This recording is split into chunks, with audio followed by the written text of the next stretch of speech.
Hi, everybody. Welcome to Chapter 5. Now, Chapter 5 has a ton of meat in it. It's a really big chapter. Lots of interesting stuff. Lots of things that you can relate to real life. So I'm not going to be able to do it all in one lecture. I usually do a mini lecture about 17, 18 minutes. This is going to be a three-parter. So be prepared. So we're talking here about cost, volume, and profit and the relationships that there are between these three very important concepts in business.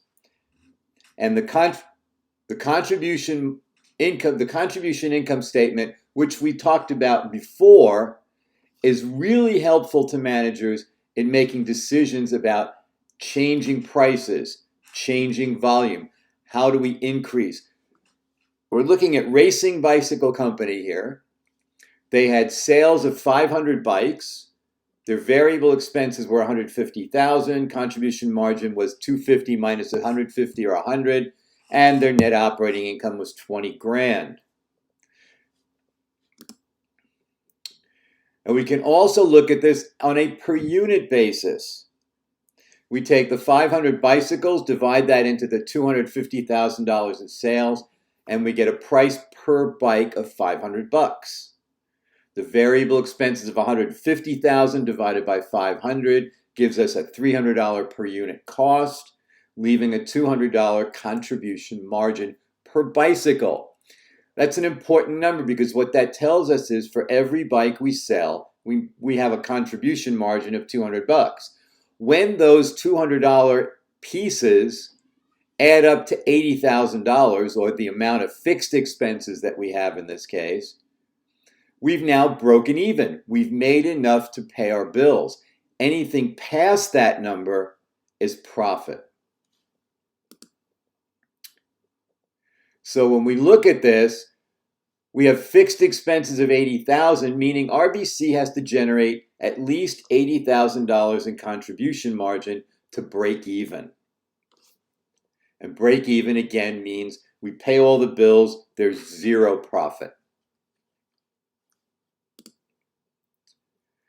Now, if RBC sells 400 units, that's going to be their break even. Let's see how that works.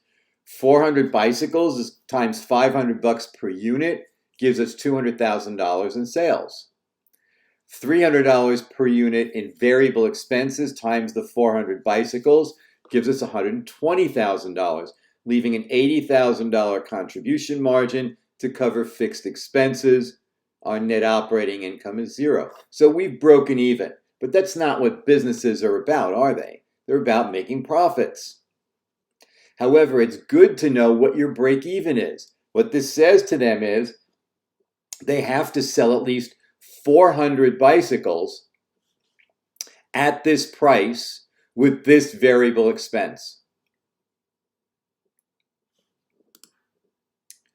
Now, if they sell one more bike than 400, remember 400 is break even, every bike after 400 gives a $200 profit.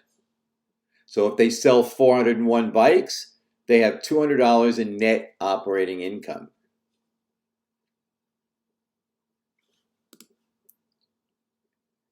And you actually don't even need this whole income statement thing to figure that out. We know we get $200 in profit after break even. So if RBC sells 430 bikes, 400 is break even, 30 times 200 is the profit. So we have an operating income of $6,000, 30 times 200 per unit. When a company has only one product, we can even refine the equation further. So the equation that we're starting with is profit equals sales minus variable expenses, which is also contribution margin, minus fixed expenses. Now we can take sales and break that down into quantity sold times selling price. And we can break variable expenses down into quantity sold times the variable cost per unit. So now we have an equation that says profit equals P times Q minus variable, or V times Q, minus fixed expenses.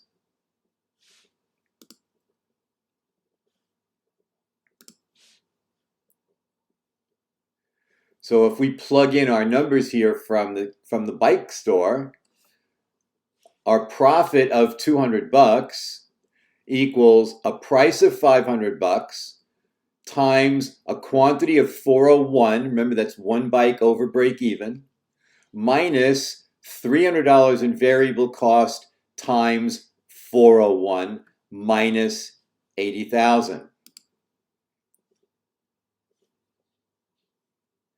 Now we can even refine this further. P times Q minus V times Q equals fixed expenses.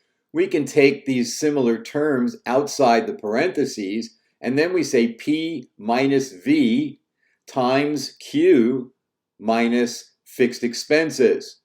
And then P minus V, price minus variable cost, can be simplified to unit contribution margin times the number of units sold, quantity, minus fixed expenses.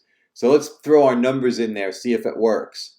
So price, $500 per unit, minus $300, that's the variable cost per bike, times the quantity of 401, minus 80,000. We work the numbers, and lo and behold, profit still equals 200. So we can take a variety of perspectives to come to this same number. The contribution margin as a percentage of sales, remember ratios. Remember we did the gross margin ratio in chapter 4 of 201. The contribution margin as a percentage of sales is referred to as the contribution margin ratio. What it represents is what percentage of the sales is left after we pay the variable expenses. And it's calculated like this: contribution margin divided by sales. In our example for RBC, we had $80,000 in contribution margin. We had $200,000 in sales, so that gave us a 40% contribution margin ratio. What that tells us is that for every dollar increase in sales results in a total contribution margin increase of 40 cents. It can also be calculated on the per unit side. The contribution margin per unit was $200. The selling price was $500. That also gives us the same contribution margin ratio of 40%. And you would expect that. Now on the other side, talking about the variable expense, if I know that the contribution margin ratio is 40%, then I also know that the variable expense ratio is going to be the other side of that, or 60%. And that's going to be by taking variable expenses divided by sales. If RBC increases sales from 400 to 500 bikes, so we're increasing by 100 bikes times $500 a piece, or $50,000, the contribution margin will increase by 20 grand.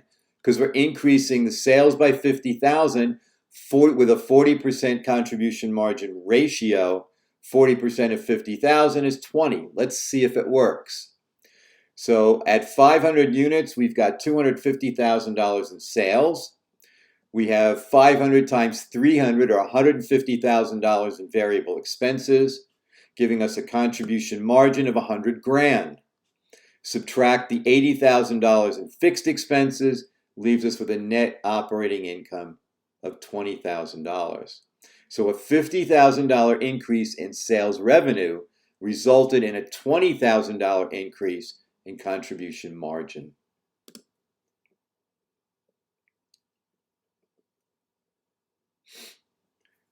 We can also look at the equation this way: profit equals contribution margin ratio times sales, which gives contribution margin, minus fixed expenses.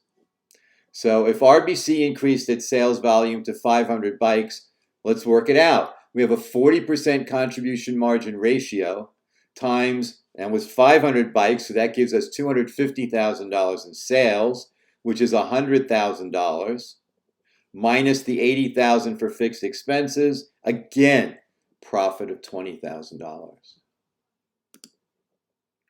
That's it for lecture number 1.